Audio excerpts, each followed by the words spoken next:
manfaatnya juga sebuah koperasi itu yang berbadan hukum tuh seperti apa gitu. Halo Pak Andi. Ya, kembali lagi. Ya, kembali lagi Pak. Ya. Apakah suara saya sudah jelas Pak? Izin. Sangat terdengar dengan baik. Terdengar ya Pak. Mohon maaf ya Pak ya. Iya. Oke Pak, mungkin kita bisa lanjutin aja nih. Tadi masih menjelaskan mengenai bagaimana sih manfaat dari koperasi yang berbadan hukum ya Pak ya. Gitu. Bisa kembali Pak dijelaskan mungkin. Jadi manfaat koperasi yang berbadan hukum ini kan didirikan oleh kelompok masyarakat swadaya. Jadi mereka mengumpulkan modal yang kemudian mereka menjalankan proses bisnisnya. Jadi ini untuk kesejahteraan anggotanya. Ya, jadi mereka yang kemudian tergabung dalam koperasi ini yang menjalankan anggotanya melakukan proses bisnis. Jadi proses bisnis ini kan dalam koperasi, dalam undang-undang koperasi maupun peraturan menteri, jenis-jenis usaha yang dilakukan itu seperti produsen, konsumen, ya simpan pinjam, yang kemudian ini yang kemudian hasil usaha itu kemudian dirasakan oleh anggotanya, seperti itu. Oke, jadi memang koperasi ini kan juga salah satu bentuk badan usaha yang katanya nih Pak gitu ya, paling cocok ya sama masyarakat Indonesia gitu ya Pak ya, karena bersifat gotong royong gitu ya Pak. Jadi itulah kenapa badan koperasi yang berbadan hukum itu menjadi sangat penting ya Pak ya untuk dimiliki oleh masyarakat, seperti itu ya Pak. Nah mungkin kita bisa langsung masuk aja nih Pak terkait program Koperasi Merah Putih. Program Koperasi Merah Putih ini kan rencananya akan launching di tanggal 12 Juli 2025 ya Pak ya, betul ya Pak? Betul. Nah, sebenarnya banyak nih Pak netizen atau sahabat pengayaman yang pengen tahu apa sih program Koperasi Merah Putih ini, terus gimana perkembangannya, terus apa sih perannya Kementerian Hukum di Badan Koperasi ini gitu Pak. Silahkan Pak dijelaskan. Ya, koperasi ini kan secara apa namanya, karena ini kan merupakan amanah dari Perpres ya, Perpres 9 tahun 2025 tentang apa namanya pembentukan Koperasi Desa Merah Putih. Karena ini merupakan program Bapak Presiden Prabowo dan Pak Gibran, sehingga ini seluruh kementerian yang terlibat itu mendukung penuhnya program tersebut. Karena memang kalau kita lihat secara global bahwa inilah saatnya masyarakat Indonesia dari hulu sampai hilir ini merasakan ya, pemerataan dari pertumbuhan ekonomi seperti itu. Nah, yang apa namanya koperasi ini kan memang merupakan suatu kerangka program nasional ya yang jelas memperkuat fondasi ekonomi kerakyatan. Karena selama ini mungkin kita lihat bahwa ekonomi ini masih terasa di pusat. Nah, sekarang masyarakat desa pun itu sudah merasakan pertumbuhan ekonomi ini, memberdayakan potensi yang ada di desa-desa. Nah,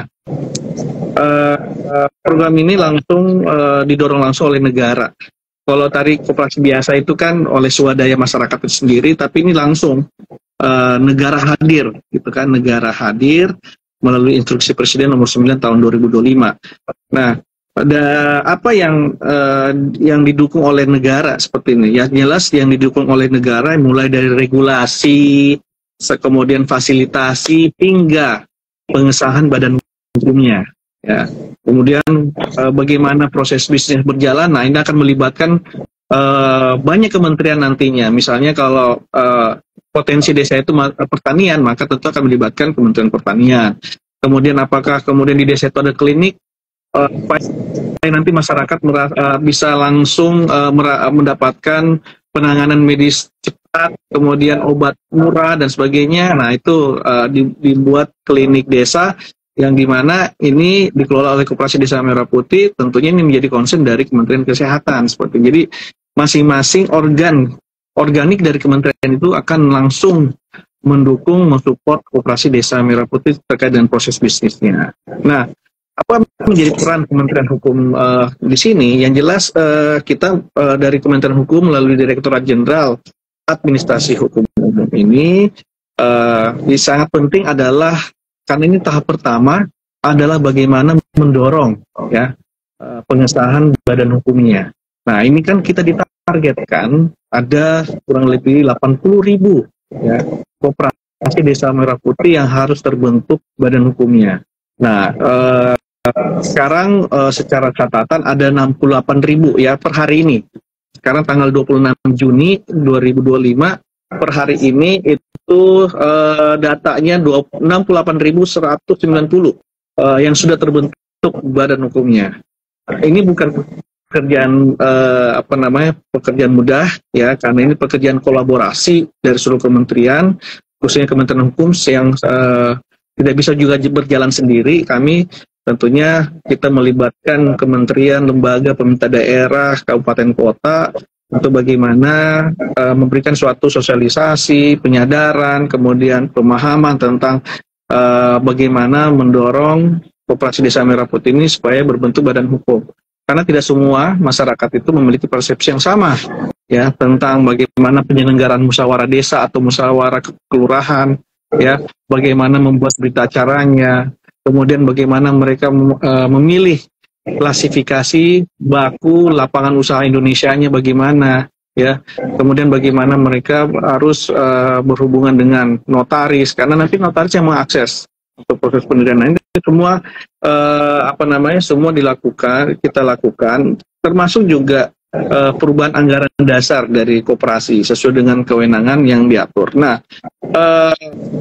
yang jelas Direktorat Jenderal setelah Perpres ini keluar, Direktorat Jenderal AHU itu segera melakukan perubahan dalam peraturan Menteri Hukum dan HAM waktu itu terkait dengan pengesahan koperasi. Kita melakukan perubahan dalam permen tersebut agar bisa melakukan percepatan, ya, karena tadinya di permen sebelumnya KDMP ini tidak dimuat, gitu kan, jenis usahanya, sehingga untuk percepatan kita langsung melakukan perubahan dalam waktu singkat, tidak perlu lama, karena itu tadi kalau kita berkolaborasi, ya, bekerja sama, ya, meninggalkan ego, insya Allah apapun itu bisa diselesaikan dengan cepat, ya, sehingga dalam Permenkum nomor 13 tahun 2025 itu sudah keluar, dan itu mengatur secara khusus tata cara pengesahan koperasi termasuk KDMP dan KKMP, gitu, Mbak. Nah, itu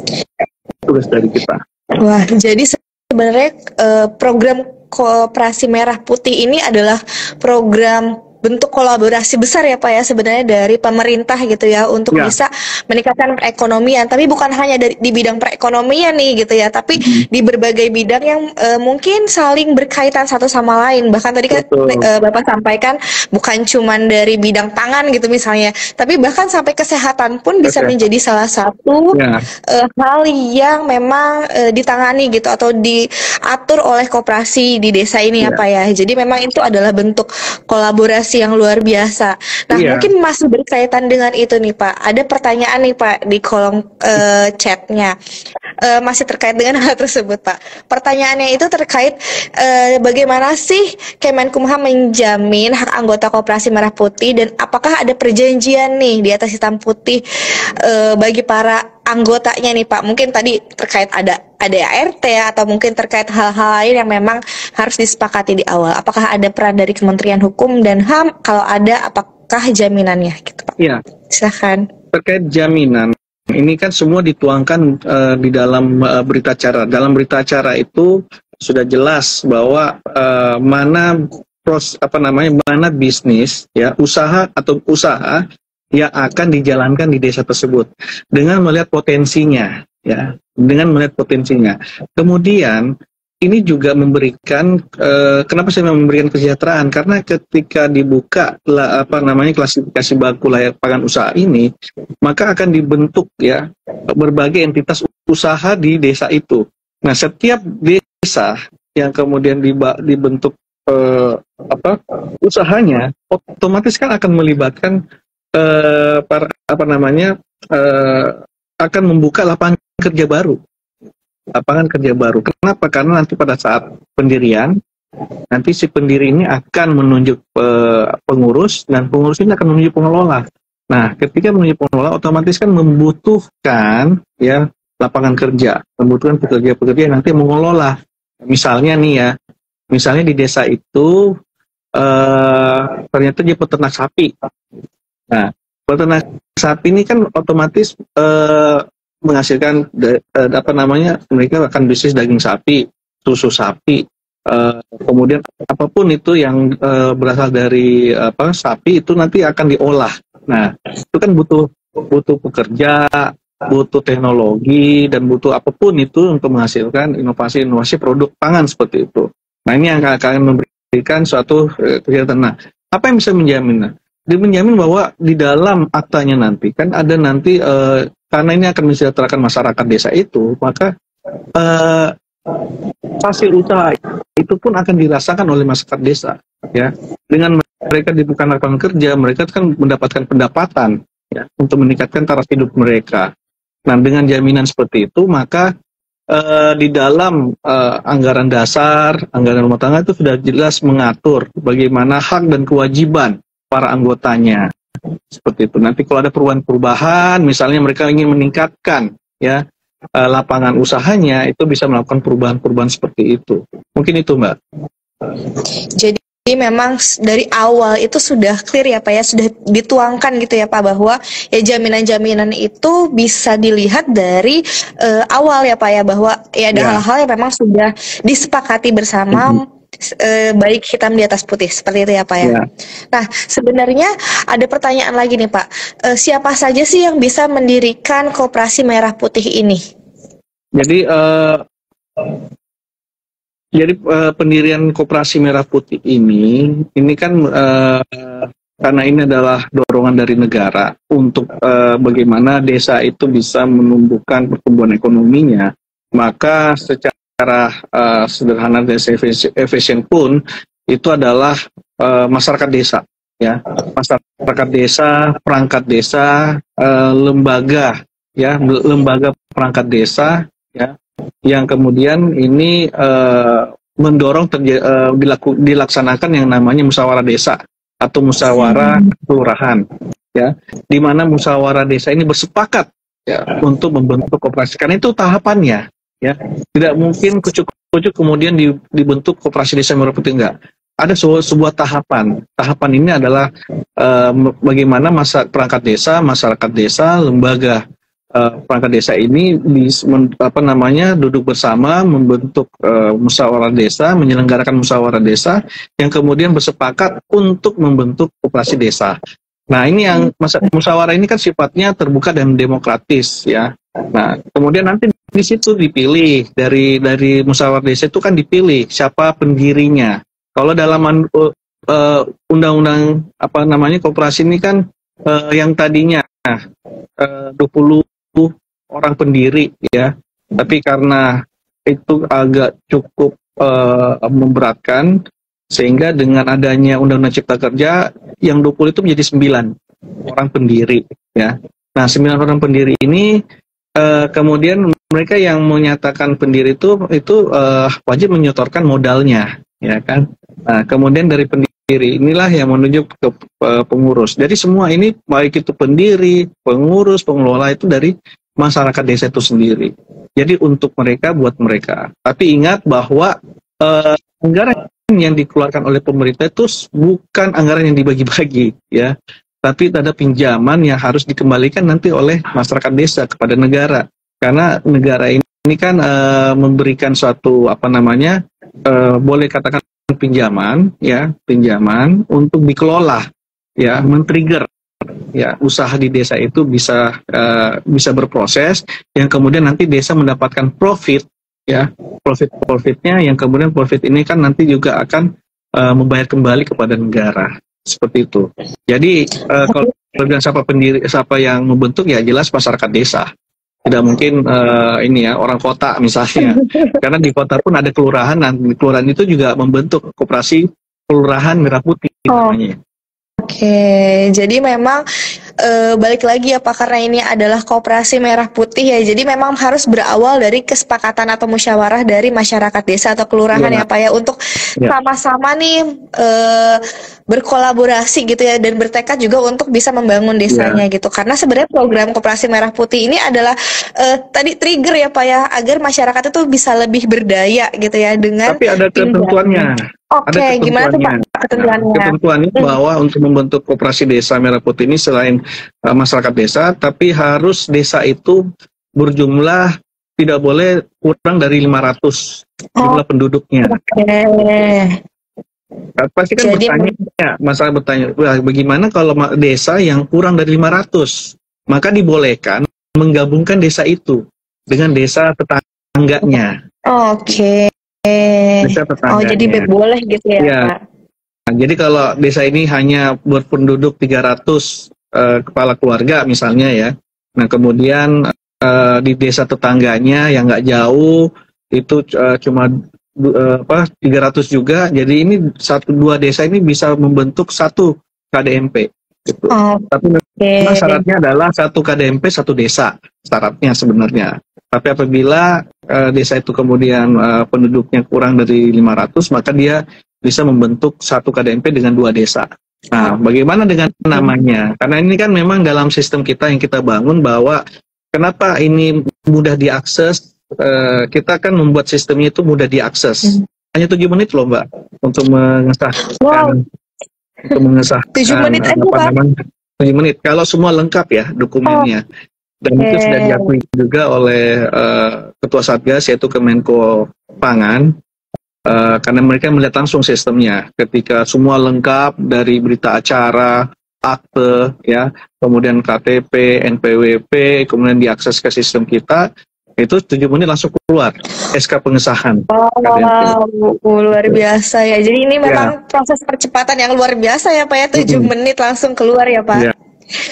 Nah, mungkin bersambung dari itu tuh Pak, tadi gimana sih gitu kalau misalnya tadi ada masyarakat desa yang mau melakukan pendirian ataupun perubahan koperasi nih untuk menjadi koperasi merah putih, terus apa aja sih syarat yang harus disiapkan biar bisa langsung 7 menit nih Pak jadi nih? Ya, kalau perubahan jadi gini, kalau pendirian kan sudah jelas, berita acara, kemudian daftar hadir peserta, kemudian ada draft anggaran dasarnya yang dituangkan dalam aktanya, ya, itu pendirian. Nah, ada juga yang kemudian dia sudah jadi koperasi umum, tapi ingin beralih ya ke koperasi desa merah putih.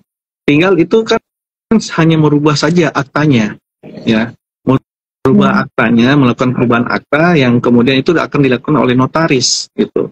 Dengan ketentuan tadi itu bahwa yang memberikan kuasa ya itu adalah masyarakat desa.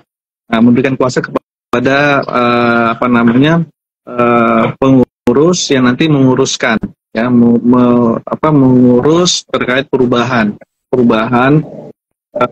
koperasi tersebut yang tadinya koperasi umum menjadi koperasi desa merah putih. Termasuk juga koperasi yang kemudian boleh dikatakan mati segan hidup tak mau gitu ya. Jadi ada koperasi yang memang tidak terkelola dengan baik ya Pak. Ya, maksudnya tidak terkelola dengan baik sehingga tidak berproduktif ya, tidak produktif sehingga ini koperasi akan dilakukan revitalisasi gitu.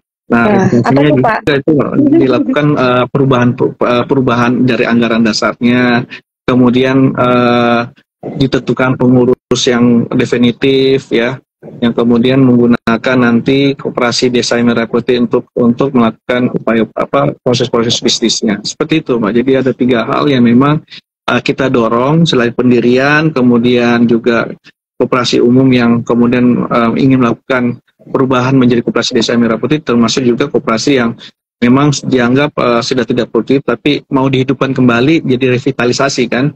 Nah, itu kemudian dihidupkan kembali seperti itu.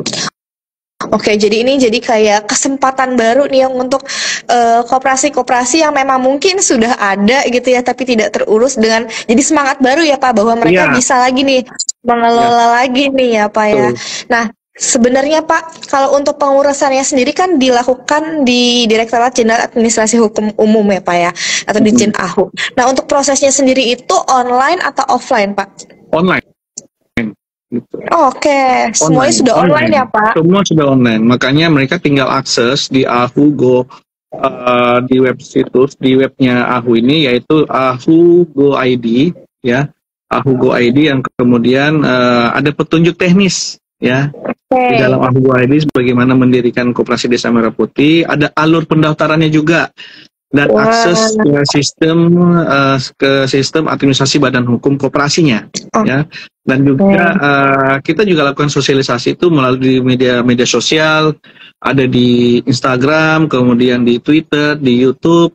Itu semua kita melakukan sosialisasi bagaimana tata cara mereka melakukan pendaftaran, perubahan, dan sebagainya. Ini semua kita sudah berikan aksesnya, akses informasi kepada seluruh masyarakat. Gitu. Kan kalau ditanya masyarakat dari 270 juta penduduk Indonesia, berapa persen sih yang tidak punya HP gitu kan? Berapa persen sih yang tidak punya IG? Gitu. Semua pasti punya IG gitu kan? Berapa persen yang nggak punya WhatsApp gitu kan? Semua pasti punya. Nah ini yang kemudian sekarang dengan era digital ini semua bisa mendapatkan informasi dengan cepat. Nah itu. Betul. Ya. Kemudian kita jadi sudah tidak ada kantor wilayah. Ya, yang paling penting adalah kita ada kantor wilayah di seluruh Indonesia, ya, kantor wilayah Kementerian Hukum di seluruh Indonesia yang juga membantu menginformasikan kepada masyarakat di wilayahnya. Kemudian jika ada permasalahan, mereka ya sebagai jembatan kami di wilayah yang nanti akan membantu menyelesaikan masalah-masalah terkait dengan pendirian Koperasi Desa Merah Putih. Itu, Pak. Oke Pak, jadi ini sudah sangat amat dipermudah ya pengurusan mengenai Koperasi Merah Putih ini ya Pak ya. Jadi kalau misalnya masyarakat di daerah nih gitu ya, aduh masih bingung caranya, boleh ya Pak main ke kantor wilayah Kementerian Hukum untuk menanyakan nih gimana sih prosesnya. Boleh ya Pak ya? Sangat boleh, sangat ini. Karena ini tidak harus juga ke kantor wilayah. Kalau jaraknya jauh ya, karena kantor wilayah juga sudah punya apa namanya call centernya sendiri. Jadi tinggal menghubungi. Mereka juga punya media sendiri yang bisa langsung dihubungi gitu kan kantor wilayah. Jika mereka punya jarak yang jauh gitu kan, biasanya akses desa ke kantor wilayah cukup jauh karena kedudukan kantor wilayah di provinsi. Tapi kita selalu mendorong kantor wilayah punya akses informasi yang bisa dijangkau oleh masyarakat luas yang ada di wilayahnya.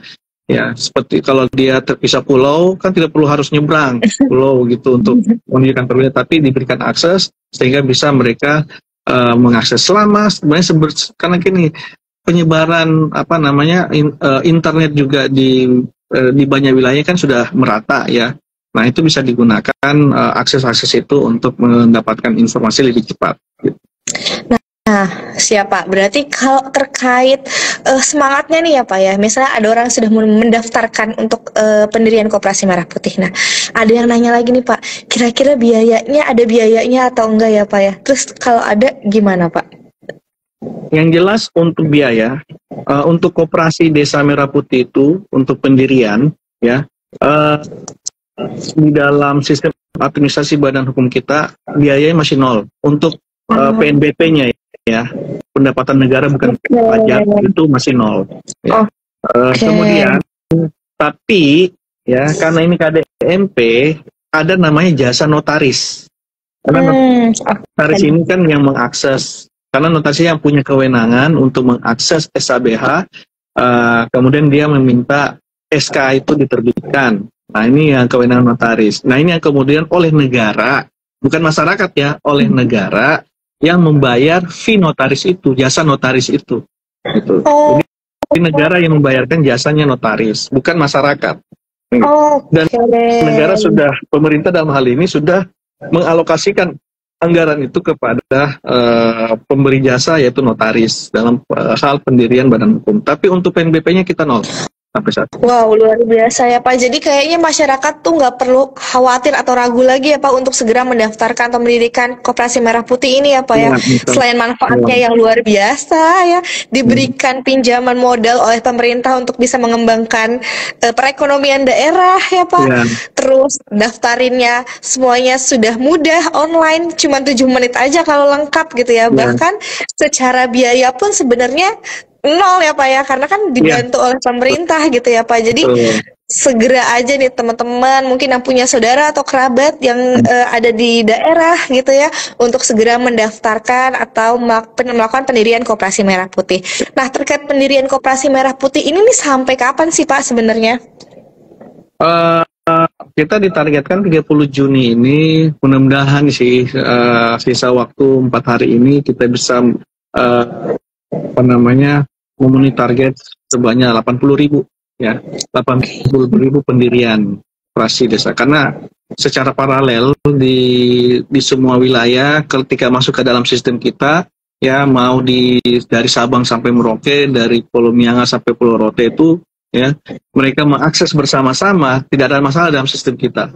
Secara paralel itu bisa langsung diolah oleh sistem kita. Memang kadang-kadang kalau saya ibaratkan kalau namanya jalan raya ya, kalau lagi liburan macet gitu kan, nah ini bisa kredit juga di sistem, tapi selalu kita segera atasi sistem itu kalau terjadi kredit pendaftaran Merah Putih ini, karena biasa dalam satu hari itu bisa sampai 4.000 permohonan pengesahan di dalam sistem itu, karena ini by system semua. Jadi kendala ini bisa kita atasi. Buktinya sampai dengan waktu yang singkat ini kita sudah mencapai 68.190 ya.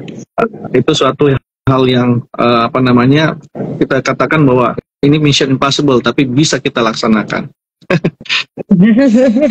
Jadi memang luar biasa ya, ini karena semangatnya, tujuannya baik ya Pak ya, jadi memang semuanya akhirnya bisa berjalan dengan baik juga ya, bahwa pemerintah sudah memberikan yang terbaik dengan membangun berbagai sistem untuk memudahkan masyarakat, dan masyarakat juga menyambut positif ya Pak ya hal ini ya Pak ya, untuk sama-sama bisa melakukan pendirian koperasi. Ya, itu karena memang dorongan kuat dari Bapak Menteri Hukum juga, ya, dukungan beliau, support beliau, dan juga Bapak Direktur Jenderal Administrasi Hukum Umum yang luar biasa juga semangatnya untuk bagaimana memberikan akses yang cepat gitu kepada masyarakat gitu.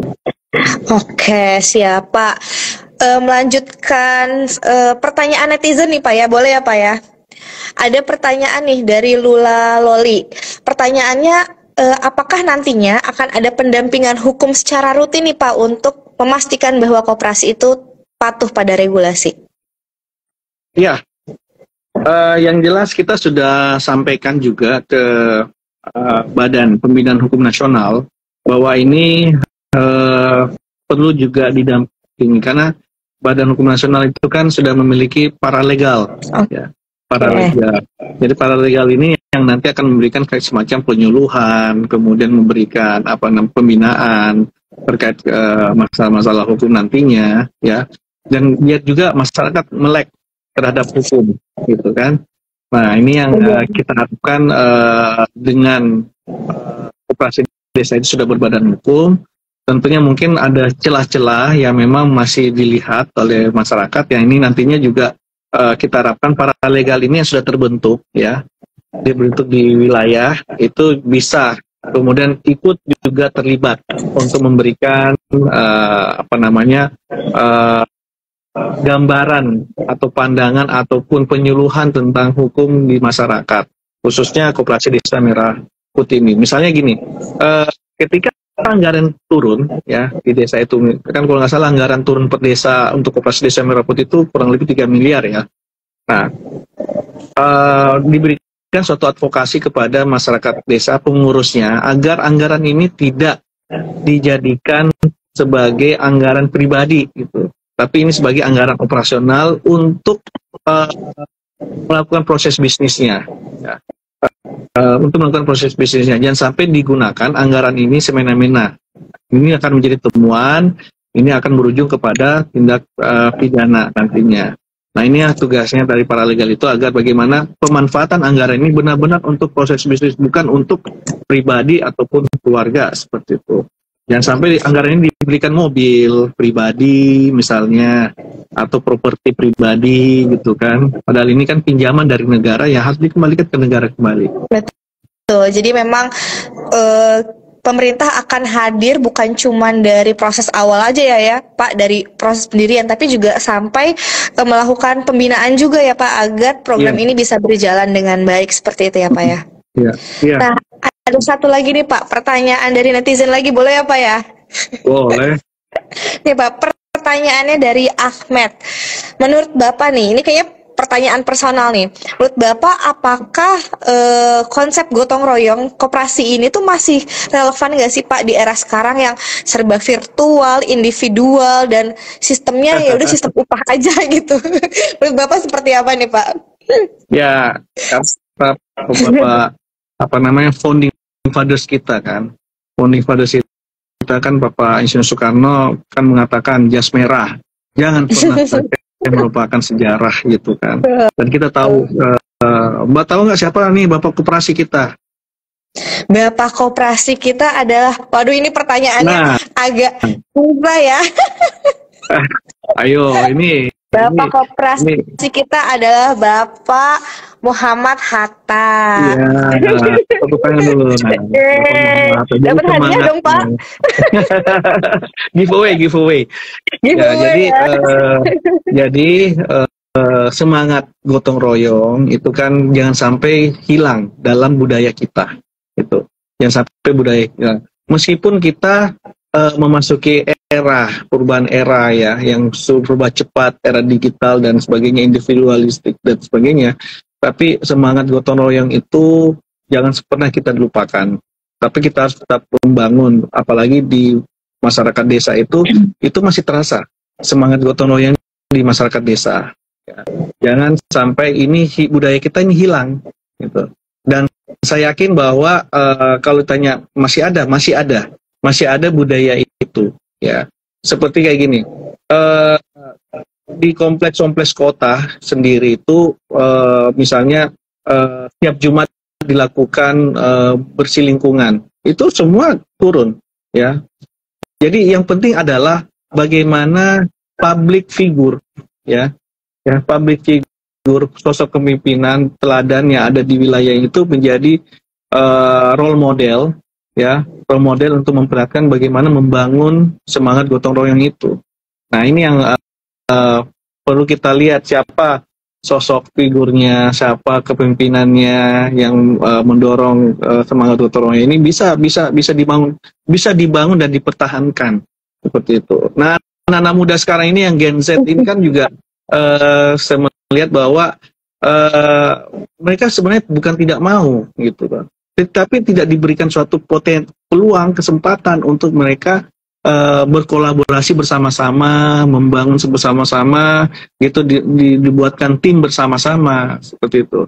Jadi seolah-olah kita melihat dari kacamata dari sudut pandang luar bahwa wah Gen Z ini kayaknya sifatnya individual. Enggak, sama sebenarnya, jiwanya sama, seperti hanya tidak diberikan kesempatan. Tidak diberikan kesempatan. Kalau diberikan kesempatan, dibuka ruang, saya yakin mereka juga punya semangat gotong royong seperti itu. Itu Mbak. Jadi secara naluriah gitu ya, sebenarnya setiap manusia itu ada ya Pak ya, jiwa gotong royongnya ya Pak ya.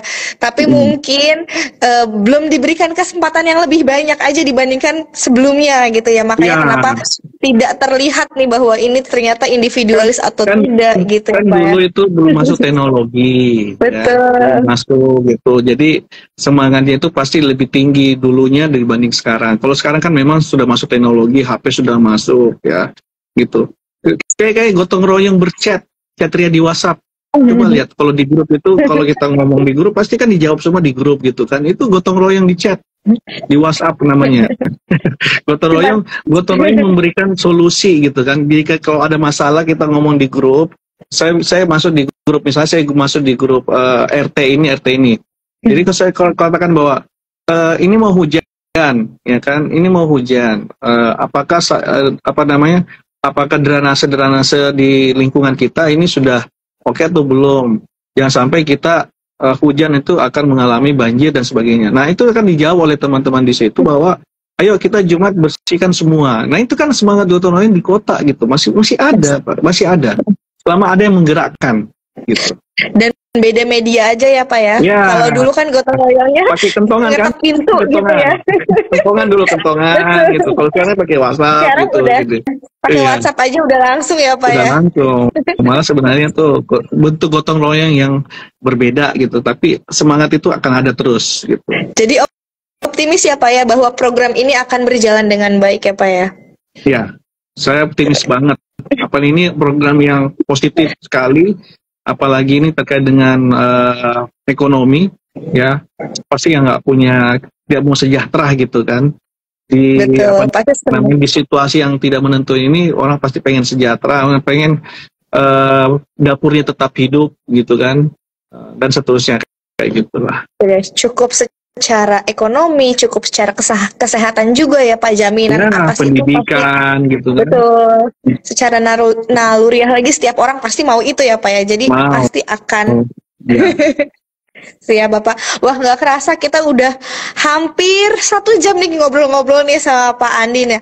Mungkin ada closing statement dari Pak Andi untuk sahabat pengayoman semuanya nih terkait Koperasi Merah Putih atau mungkin terkait hal lainnya Pak, silakan. Ya, yang jelas ini adalah program yang luar biasa dari Bapak Presiden dan Wakil Presiden yang perlu semua masyarakat, tidak pemerintah. Ya, tidak hanya pemerintah, tapi kami harapkan semua masyarakat mendukung. Karena apa? Karena inilah dikatakan bagaimana kita membangun dari hulu ke hilir, gitu kan. Mulai dari produknya, kemudian dari pengelolaan sampai dengan pemasarannya, ini yang membutuhkan suatu kolaborasi, ya, suatu kolaborasi yang kuat untuk bagaimana kita memperhatikan dalam dunia internasional bahwa sebentar lagi Indonesia akan menuju ke masanya di tahun 2045